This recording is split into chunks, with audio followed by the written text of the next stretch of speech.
The story of a man, the child from a broken home, and his number 51, the execution of Marshal Ama, alias Baby.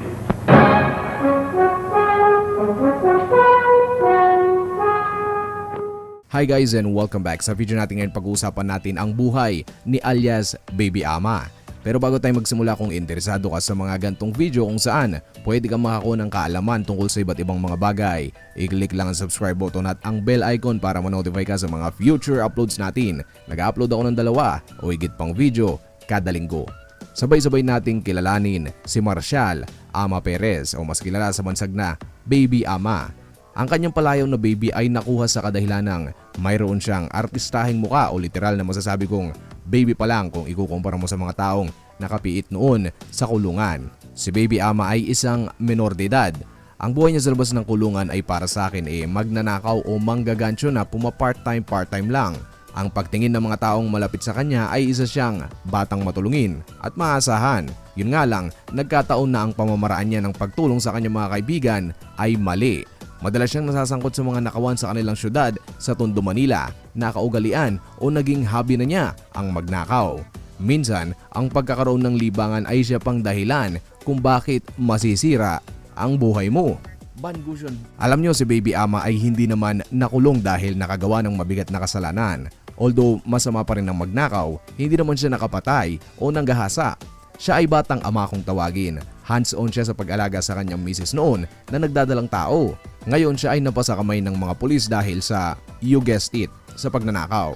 At base sa pag-iimbestiga ng mga pulis, sa pagkakataong nahuli siya ay ginawa lamang daw niya yon dahil sa isang kaibigan na nangangailangan ng pera pang matrikula. At dito ngayon sa bilangguan, ipapanganak ang isang Baby Ama. Ang kanyang buhay sa loob ng kulungan ay tulad ng mga tao na unang nakapasok sa bilangguan. Nakaranas siya ng madalas na pambubugbog at take note, minor de edad pa lamang siya. Sa mga nagtataka kung bakit siya ikinulong, bata pa lang naman. Well, noong mga panahon na ito ay hindi kinukonsidera ng gobyerno na dapat 18 years old ka bago ka makulong. Alam nyo, marami ng beses na nag-iba ang edad na siyang pamantayan ng batas upang ikaw ay maaaring ipiit sa bilangguan mula 14 hanggang 16 anyos o mas mababa pa. Correct me if I'm wrong. At ngayon mabalik tayo. Sa araw-araw na binubugbog at inaalipusta siya sa loob ng kulungan ay tiniis niya ito dahil alam niya na mayroon pa ring 2 tao na naghihintay na siya ay makalayang muli. Tandaan na ang kanyang offense ay pagnanakaw lamang. Hands-on sa pagbisita kay Baby Ama ang kanyang misis, dinadalhan ng pagkain at laging kinukumusta. Isang araw, bumisita ang asawa niya sa bilibid. Matagal na nag-usap ang dalawa. Masaya na naman si Baby Ama at ang kanyang asawa dahil nagkita na naman silang muli. Pero habang papauwi ang kanyang asawa galing sa kulungan, isang gwardiya ang bumubuntot sa kanya. Ito palang tao na ito ay may nais na hindi maganda. Sa lugar kung saan walang ibang tao ay walang ano-ano'y kinaladkad, ang noon ay buntis pa na asawa ni Baby Ama. Dinala ngayon siya ng gwardiya sa isang abandonadong kubo at dito ginahasa. Ang pangyayaring ito ay talaga namang ikinatroma ng kanyang asawa. Kung ako ang tatanungin, malaki ang tsansa na nagkaroon siya ng kung tawagin natin ay depression. Kasi kung iisipin nyo, mahirap na walang kasiguraduhan ang magiging kinabukasan mo lalo pat may dinadala kang sanggol. Idagdag mo pa ang pagkakakulong ng asawa mo tapos mangyayari pa itong ganito. Dumaan ng ilang linggo na pansin ni Baby Ama na hindi na siya dinadalaw ng kanyang mag-ina. Hindi nagparamdam ang kanyang asawa. Ilang beses na rin siyang nagpadala ng sulat pero wala pa rin. Dahil dito labis ang pagtataka niya at nagsimula ngayon siyang magtanong-tanong sa mga gwardyang nagbabantay sa kanyang selda. At doon niya na rin nalaman ang malagim na sinapit ng kanyang asawa.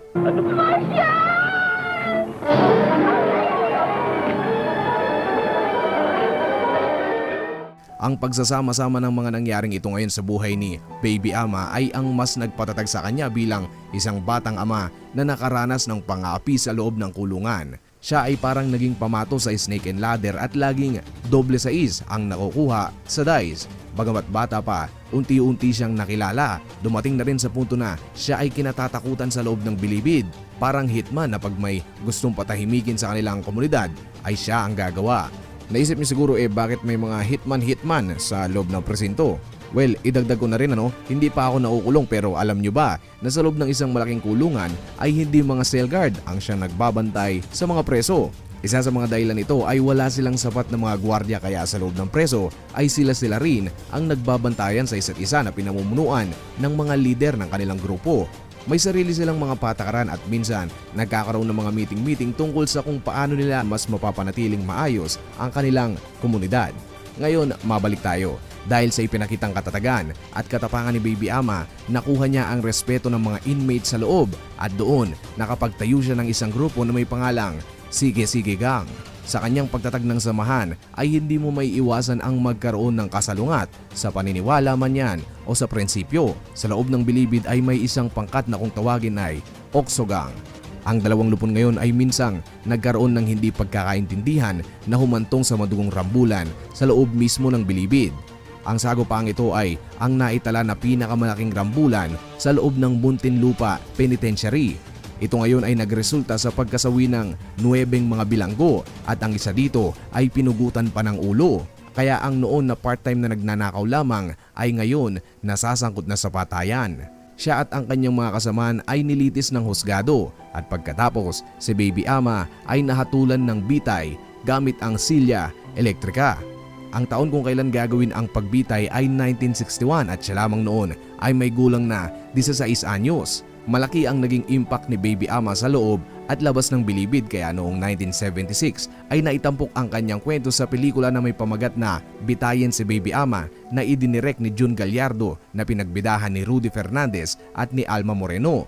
At dyan nagtatapos ang ating kwento tungkol kay Baby Ama. Kung ikaw ang tatanungin, payag ka ba na ibalik ang silya elektrika? Ano-ano para sa inyo ang kaso para ang isang tao ay patawan ng kaparusahang bitay? At kung ikaw ay nabitin sa video natin ngayon, marami pa tayong video ang gaya nito. I-click lang ang mga larawan na nakita nyo ngayon sa inyong screen and as always, thank you so much for watching. Goodbye.